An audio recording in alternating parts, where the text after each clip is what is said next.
जय जोहार संवादों, हमारे यूट्यूब चैनल सीजी संस्कार भक्ति में आपका स्वागत है।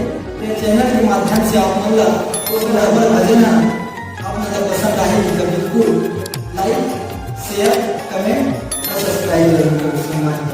वरतु प्रिय रामचंद्र शंकर हरिओम। मनहा नहीं माने खबरिया,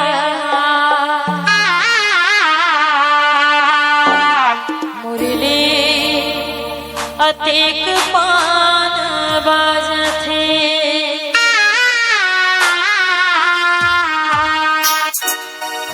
मन नहीं माने खबरिया, मन नहीं माने खबरिया, मुरली अतिक पान बाजथे।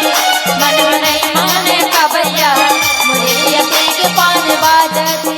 मन नहीं माने खबरिया, मुरली अतिक पान बाजथे। मन नहीं माने खबरिया, मुरली अतिक पान बाजथे।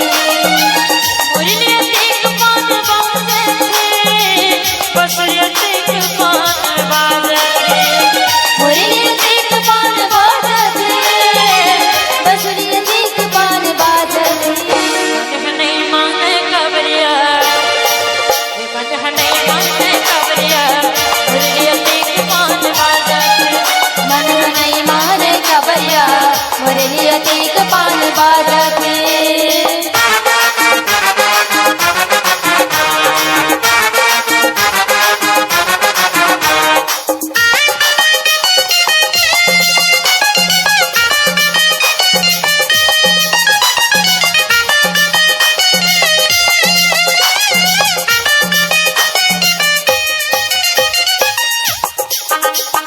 कान्हा की बंसुरी बजावत हवे सिसरी, बजावत हवे सिसरी।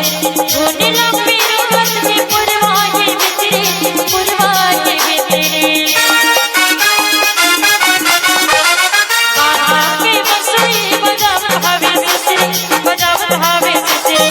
धुनी लंबी रोवत की पुरवा की बितरी, पुरवा की बितरी। लुहुर लुहुर लुहुर काया, लुहुर लुहुर लुहुर काया, भगवती तेरी नागती। मन नहीं माने खबरिया, मुरली अतिक पान बाजथे।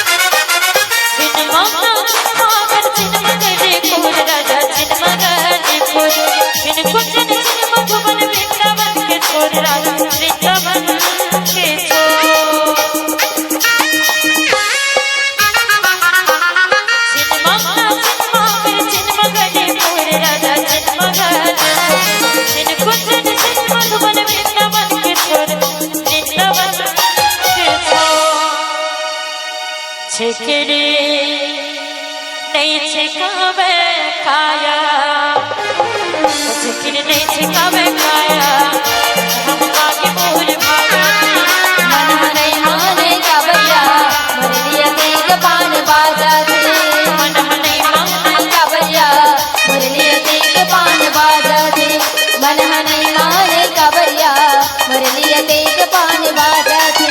मन नहीं माने खबरिया, मुरली अतिक पान बाजथे।